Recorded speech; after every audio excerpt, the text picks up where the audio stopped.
Hey guys, how are we all? Happy New Year. How far into a new year is it socially acceptable to keep saying Happy New Year? It's currently the 10th of January and I feel like our New Year's party was like a million years ago now, so maybe I need to stop saying Happy New Year. But it's kind of applicable to this video because this is about 2023 and the year ahead. Today I want to share with you some book releases, books that are coming out in 2023 that I'm really excited to read, and hopefully you guys will be as well. For the past few months I've sort of written down on my phone whenever I've heard of a book coming out that I want to read, and then I did some research and basically compiled a list of all these incredible sounding books I want to try and read in 2023. I'm probably not going to get around to reading them all. I've got a to-read list there that's got about 20 books in it that I'm determined to actually read this year. So we'll see. But these are books I'm excited for and I'm excited to share with you. Also, my hair is kind of driving me a bit mad. I'm a bit dolled up today. I'm going to an event in London. It's a Disney Plus event. I assume I'm allowed to say. It's a Disney Plus event for the new Welcome... Just hear my wrist crack. For the Welcome to Chippendales murder mystery show that's coming out on Disney Plus. I'm very excited. I don't get invited to many events, but this one I'm really excited for, so I've got dolled up. It's like, it says on the invite you've got to like come 80s encouraged, but I don't own anything 80s at all. A lot of 90s, but nothing 80s, so I've just gone for like a subtle shoulder pad. But anyway, that's besides the point. Let me start recording my screen so I can tell you the books that I'm excited to read this year. I've got to leave to catch the bus to the train station in about an hour, so I've got an hour to film this, so wish me luck. I'm going to try not to ramble too much. But anyway, here is my presentation. Do you like my presentation? Canva, it turns out, has like templates for PowerPoint presentations that you can just like copy. So this, I haven't made this myself. This is a template I thought was cute. I was really making myself laugh as I sort of made this presentation, and I had like a little about me template page, and I thought, let's do an about me. Hello, I'm Georgia. As this says, I read almost exclusively mystery thrillers and queer romance or queer coming of age books. So that is what this video is going to be. I have had people comment on my videos in the past being like, why do you only talk about these two genres of books? Because that's all I read, and this is my channel, and I'm not going to lie to you about what books I'm reading. This is all I read. I don't read really fancy classic literature. I just like fluffy soft books and then mystery thrillers. That's just what I like. Also, there was no LGBTQ plus representation at all in books when I was a teenager. Like, nothing. And now I'm a grown woman and there's like this abundance of representation and I want to read them all. I want to support these authors. So that is why there's going to be so many queer books in here. So this video will be split into 3 sections. We have mysteries, gay, and what's hiding behind my microphone? Other. The first section we have up here is mystery thrillers, starting with The Writing Retreat by Julia Bartz. I am really, really excited for this book. This, I think, is a locked-in mystery that's given me very like Lucy Foley or Ruth Ware vibes, very like sort of The Hunting Party vibes is what I get from the blurb of this. Of course, none of these books are books that I've read. These are just books I'm excited to read. So any information I share about them is just what I've seen on Goodreads or like on the internet generally. So the premise of this book, we have a group of writers who are going off to this like remote place on a writing retreat, so they can just write their hearts out as much as they want, and the winner, whoever writes the best book at the end, wins a publishing deal. So you've got all these writers in a sort of an enclosed space, and then something happens. I think somebody dies and everyone there is a suspect. Locked in mystery. They're all very similar, but I live for it. It's like my bread and butter of the mystery thriller.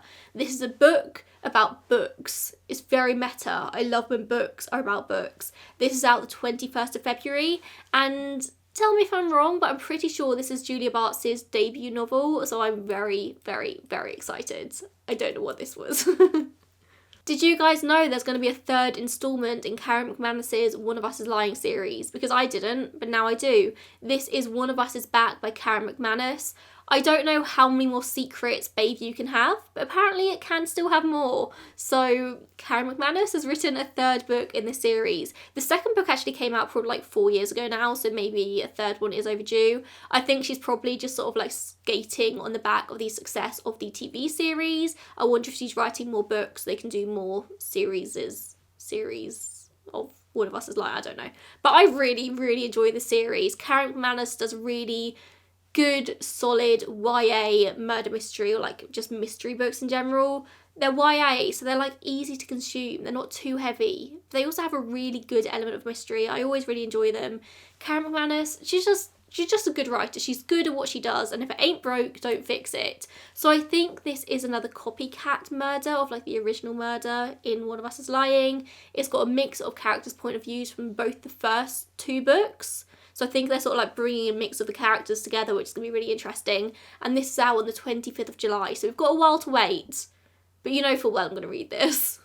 The Only One Left by Riley Sager. I have never read anything by Riley Sager, which is really surprising because people recommend his books to me all the time and I just haven't read any yet. But this one sounds so good. It's described as like a gothic chiller.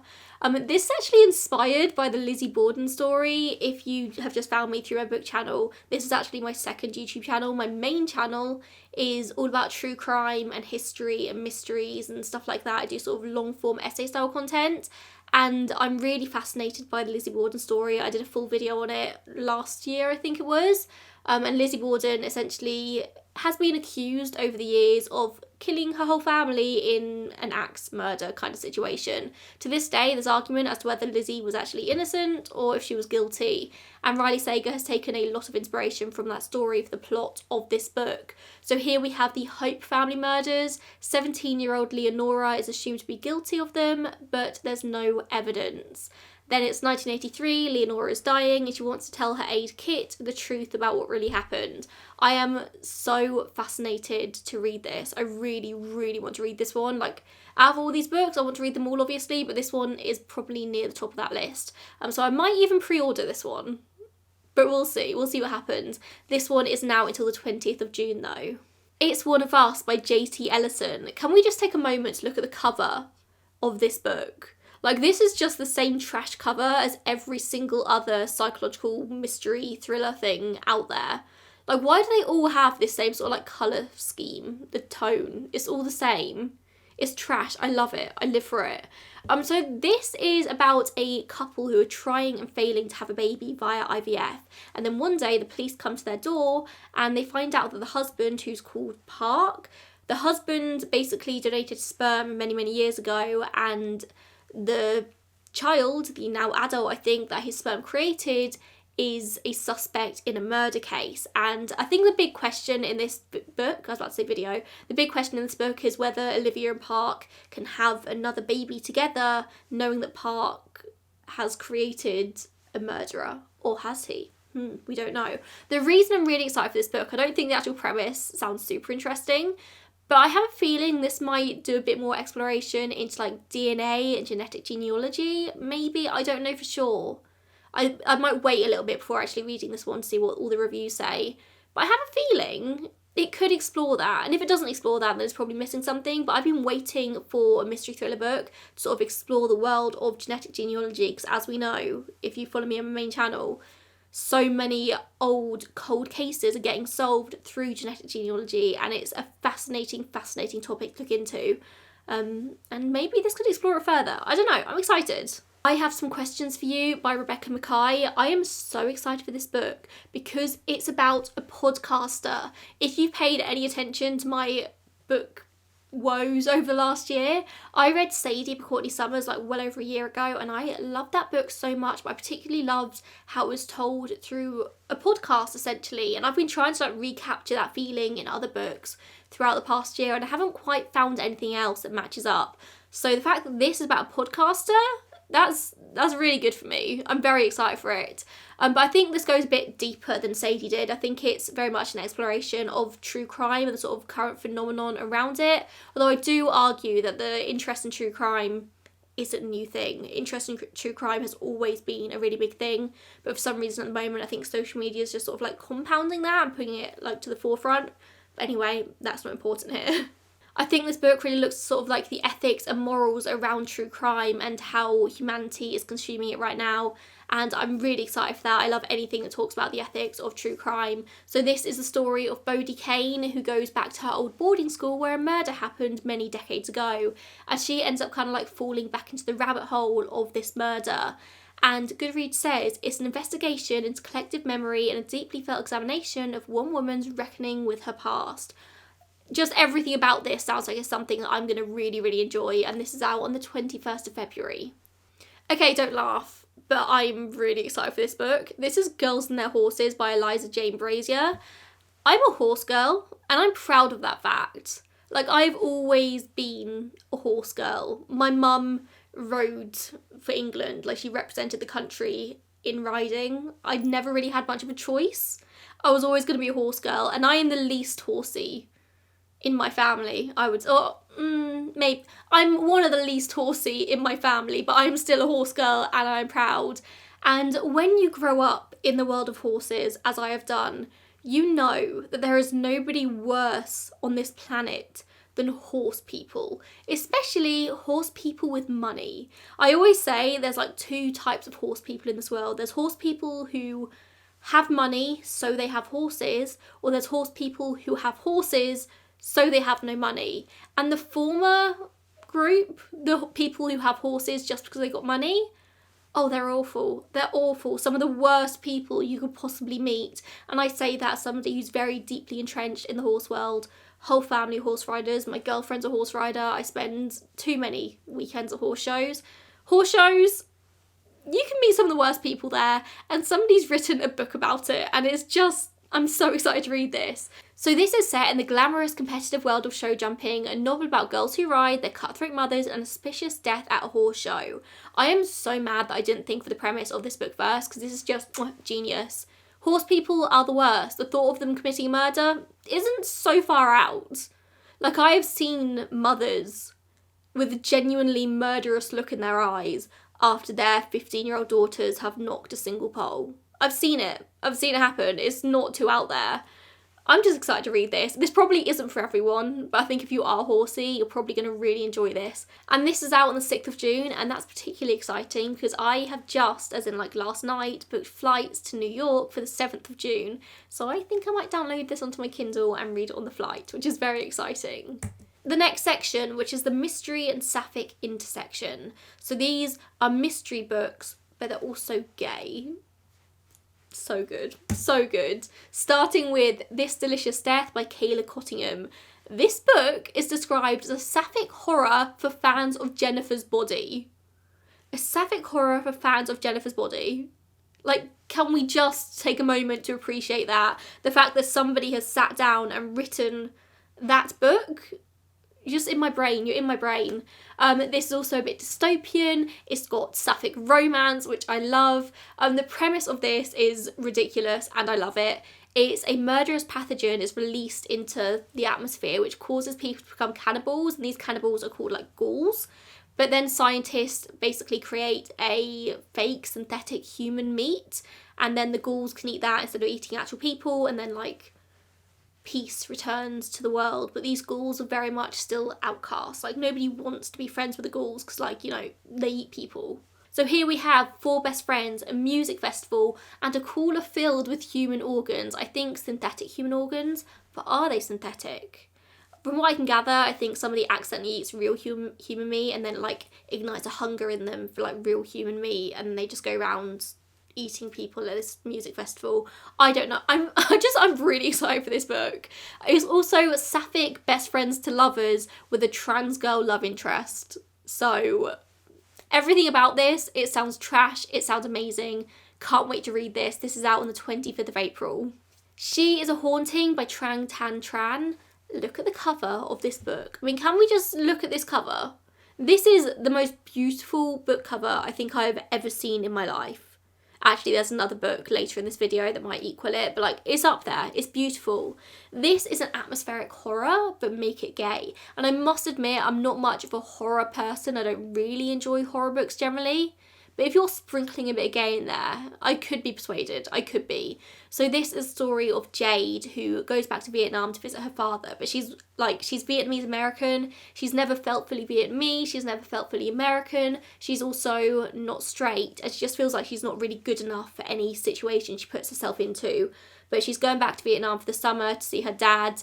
And she needs to pretend that she is enough of all those things to get into college, or not to get into college, to get college money from him. But then some very strange things start happening around the house. It's like paranormal fantasy vibes. I think there's like ghosts. I don't really do paranormal. I don't do fantasy, but I do gay, so I'm willing. I'm willing to give it a go. Also, there's a very complicated sister relationship in this, which I just always really enjoy.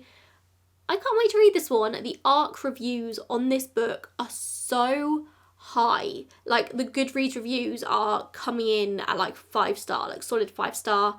I really can't wait to read this one. This one is out next month on the 25th February. I've just realised, like, I'm really a hand talker. I haven't just realised that. I'm a hand talker, but I've just realised I'm wearing rings. You can probably hear them clicking. So if you've heard clicking throughout this, it's just my rings clicking together. I'm wearing many. And then we have queer, all the queer books, and there's quite a lot, so get ready. The first one here is Girls Like Girls by Hayley Kiyoko. Yes, lesbian Jesus, Hayley Kiyoko. That Hayley Kiyoko, Lemonade Mouth, Disney star, now big old lesbian. I love Hayley Kiyoko so much. Her music holds such a special place in my heart. And now she's written a book, I'm pretty sure it's YA, definitely YA, based on one of her most famous songs, Girls Like Girls, and I'm just so excited to read this. Girls Like Girls is a song that literally changed the entire trajectory of my life. Like, when that song came out in 2015, or more specifically when that music video came out in 2015, I have never watched something on repeat so many times. There was no sapphic representation for me when I was a teenager in my early 20s. There was just nothing out there. So when Hayley Kiyoko released this music video, which pretty much mirrored exactly what was going on in my life at the time, like this girl who was stupidly in love with her best friend. Oh, that video, it was just so important and so special to me, and I'm literally tearing up a little bit even thinking about how much that video means to me, and the fact that she's writing a book based on it. I'm so excited.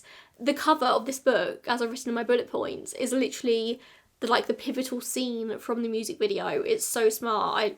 Hayley Kiyoko, just thank you. Well, thank you. So this is a coming of age romance. A 17-year-old Coley meets Sonia, and I think it's just a very sweet sapphic love story between two teenage girls who are coming to realise who they are. I don't even care if this book is awful. I'm going to love it regardless. I'm going to give this 5 stars no matter how bad it is, just because of how important Girls Like Girls as a whole, the music video, the song, now the book, is going to be for me. It just shows how far the world's come since 2015, doesn't it? Like, 2015 wasn't that long ago. Like, I would have been 20 years old. But there was nothing. There was literally nothing out there. There was only Girls Like Girls. This is the other beautiful cover that I alluded to earlier. This is Andrew and Santi Were Here by Jonny Garza. Look at how beautiful this cover is. Like, I want this on my shelf, and I'm actually going to face it outwards so everyone can see how beautiful this cover is. I'm obsessed with it. So this is described as Aristotle and Dante meets The Hate You Give meets The Sun Is Also a Star, a stunning YA contemporary love story about a Mexican-American teen who falls in love with an undocumented Mexican boy. It just sounds like a beautiful, beautiful love story. I can't wait to read this one. Just from the Goodreads description, as I've written here, it seems so tender and heartfelt. I know it's going to make me cry. You all know that Aristotle and Dante is one of my favourite books of all time. And whenever it's referenced in a book, or a book is said to be similar to Aristotle and Dante, I'm all over it. Most of the time they're not, but from the vibes I'm getting here, I think this is going to be similar enough that I'm actually going to enjoy it. I just think it's going to be a really beautiful book. It covers culture, gender, politics, sexuality. It's out the 4th of April. Again, can't wait to read this one. Endpapers by Jennifer Savran Kelly. This is a book that I literally added about 5 minutes before I started filming this video, just because I could not add it. I wasn't going to, but then I was like, no, you know what? I want to add this because I want somebody to hold me accountable, because I do really want to read this one. But I know I'm probably not going to enjoy the reading process, but I'm going to enjoy the message of this book, if that makes sense. This is said to be a character-driven story about a genderqueer book conservator called Dawn. I don't like character-driven stories generally. I'm very much a plot person. I find if books aren't fast-paced enough, I get bored, I put it down, I don't want to pick it up again. Character-driven stories generally aren't for me. However, the character in this story sounds really interesting. So like I said, this is about Dawn, they're genderqueer, and they find a lesbian love letter, and they set off on a mission to find the author of this love letter, and obviously on the way they learn things about themselves, and I'm so excited. It's set in New York City, which is just my favourite place in the whole wide world. I really, really do want to read this, just because I want to, I don't know, there's just something about the way this book's described that I feel like is really important. And I haven't read it yet, so I can't tell you that for sure, but I feel like it is. A lot of people are comparing it to Tori Peters' Detransition Baby. I've really struggled to say detransition. Detransition. My tongue, it just doesn't work with it. But it's compared to Detransition Baby. I didn't love it, but I read it, and I got to the end of it, and I can appreciate it in hindsight now more than I appreciated it at the time that I read the book. And that's why I think I will appreciate reading Endpapers even if I don't enjoy the process of it. Does anybody else get what I'm trying to say here? This is a gender identity exploration and how to exist in a gendered world. I am a very cis person. I am incredibly comfortable in my own gender identity. I've never had to question my gender identity. I'm a woman. I love being a woman. I feel really, really connected to my sort of femininity, and it's something that I've never had to question, and I never will question. And because of that, I struggle to I suppose I struggle to relate to people who do question their gender identity. I'm not aware of like, you're wrong and I'm right, and like, you're not allowed to be that, like, you question your gender identity all you want, but I've never had to question it myself, so I struggle to like relate to the point of view of somebody who really does have to question their gender identity. And so because of that, I love to read about it, and I love to like watch media about people who do question their gender identities, just to learn as much as I can, because it's something that I'll never be able to relate to. And I feel like this book is going to be a really good way for me to sort of explore that and learn more. And I'm such a nerd, I just love educating myself about everything all the time, especially anything that's related to queerness, of course. So very excited. This is getting incredible reviews already, and it's out on the 7th of February. Neon Roses by Rachel Dawson. This book doesn't have a single review on Goodreads yet. I can't tell you if it's going to be good or bad, but I think it's going to be very, very good, because you ever hear the plot of a book and wish that you'd be the one to think of it first? Because I'm so furious at Rachel Dawson that she thought of this plot before I did, because I would have loved to have written this book, and I'm so mad about it. So this is 1984, we're in South Wales, it's the miners' strikes. I do actually have on my main channel next month a video coming up about the miners' strikes. It's Queer History Month next month, in case anyone didn't know, and I'm going to be absolutely insufferable about it. But the miners' strikes, how do I summarise what happened? Basically, the miners teamed up with the gays, and they supported each other's causes, and there's a whole movie about it called Pride if you haven't watched it. But basically it's just a really important and kind of heartwarming point in queer history. So this is historical queer fiction, and it says, from the valleys to the nightclubs of Cardiff, London and Manchester, Neon Roses is a heartwarming, funny and a little bit filthy queer coming of age story with a cracking 80s soundtrack.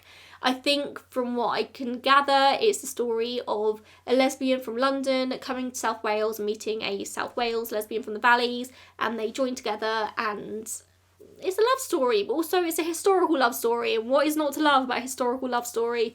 Very excited to read this. Next time I learn about a new piece of queer history, I'm going to immediately start writing the book on it. I'm doing it. I'm not letting anyone else get in there first. I'm not. Heartstopper Volume 5 by Alice Oseman. We don't even have a cover yet for this book, but it's supposed to be released next month. I don't know if that's actually going to happen. Question mark? I don't know. But apparently it's being released on the 2nd of February, so we'll see. Heartstopper is actually a webcomic series, so if you did want to like go and read this now online, I'm pretty sure you could do that. But I want to have the book, because I want to put it up on my shelf with the rest of my Heartstopper books. And yeah, but we know nothing about this book. We just know it's the final instalment in the Heartstopper series, which I'm really sad about, but also like really excited to see how Nick and Charlie's story like ties up. But Alice Oseman, if you include a third act breakup in Nick and Charlie's story, I will never forgive you. I will never forgive you. Don't break them up. Just don't do it. They don't deserve it. I want a happy ending here. I know it's going to be a happy ending because Heartstopper is just so charming and heartwarming and lovely, but we'll see. I'm excited. Is it going to be released next month? Not a clue. What's the cover gonna look like? Don't know. Oh, I'm really excited for this one. This is Sorry Bro by Taleen Voskuni. This is a heartfelt queer rom-com about an Armenian-American woman called Na who rediscovers her roots and finds herself in the process, and by finds herself, I think she discovers that she's gay. I don't think she knows that at the beginning of the book, but I could be wrong. Like I said, haven't read it, haven't read any of these yet. I know nothing about Armenian culture, so I'm really excited to find out and read this and sort of like immerse myself in learning something new. I think this is a coming out storyline from what I can gather. Her mum keeps trying to set Na up with Armenian men, but Na falls for a woman instead, I think. It's a book with plenty of mum guilt. So I think it's like overcoming that like complicated mother-daughter relationship. This is out at the end of this month, so 31st of January, and I'm very excited for this one. I'm excited for all these books, obviously, because they're all on this list, but I'm particularly excited for that one. Then we have the Hijab Butch Blues by Lamya H. This is a very tentative inclusion on this list, I would say. I'm trying to read more non-fiction, I'm trying to read more memoirs, and this does sound really fascinating, but I don't know if I'll actually bring myself to read it, but I do want to read it. I have good intentions. But if there's an audiobook, I will probably listen to the audio version of this. I'm really into audiobooks right now. It's a new thing I'm trying for the new year, and you know what, I'm quite enjoying it. So this is written by a queer hijabi Muslim immigrant called Lamya, born in South Asia, but she then moved to the Middle East and then she moved to the USA. So she's got this like really mixed background of all these different cultures. She's Muslim and queer, and she's like quite happily Muslim and queer. And she's basically trying to make sense of her queerness and her sort of triumphs and successes and struggles within her queerness by comparing her struggles to the most famous stories in the Quran. Obviously, I've never read the Quran. I don't know what we're going to get going into this, but I'm very intrigued to read this. I'm very I think, again, this is going to be something that's really going to help me learn about different cultures. I've never really put much thought into what it is like to be queer Muslim.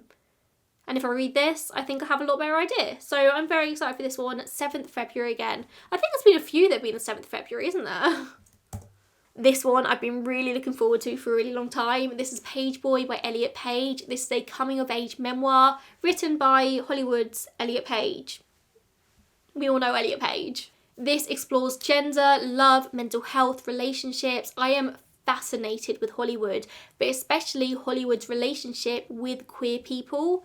We all know there's a lot more gay actors, a lot more gay A-list celebrities than we are told. Like, off the top of your head, can you think of more than 5 gay celebrities, queer celebrities, in any sort of manner?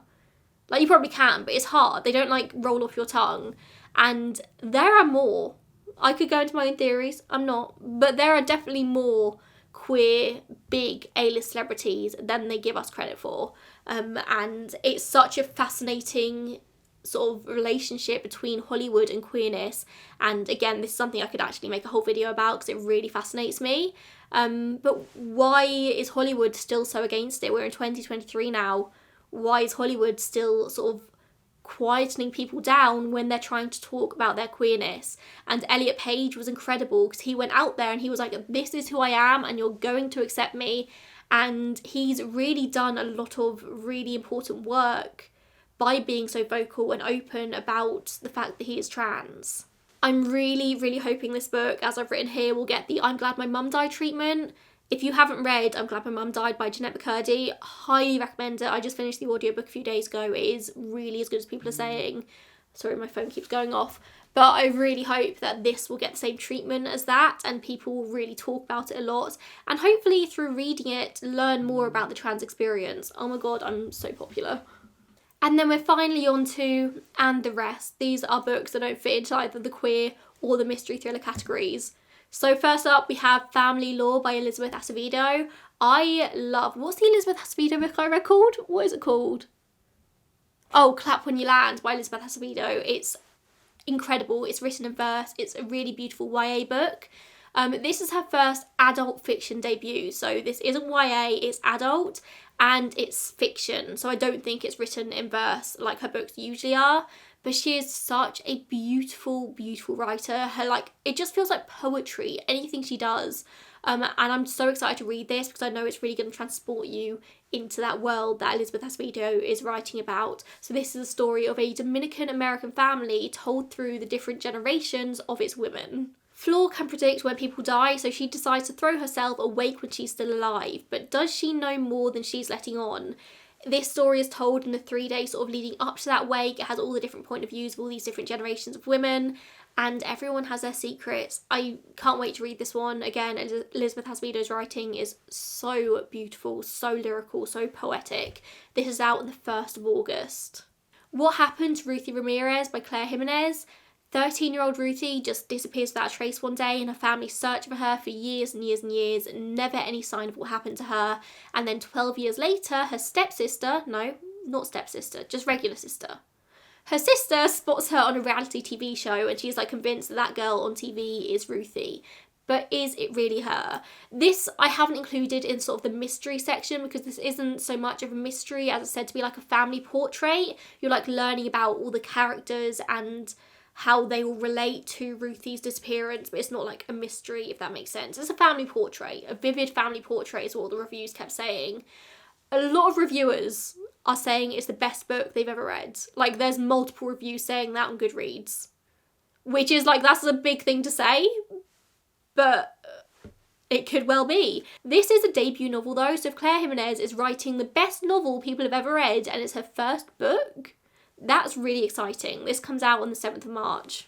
Oh, and this is it. My template had...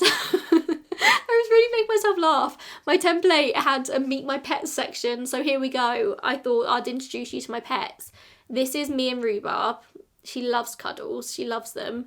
She actually really does. She loves sitting on your lap all the time. And then this little demon here, this is Crumble. Isn't she adorable? And then this is my pony. This is my Mojo, my mooch.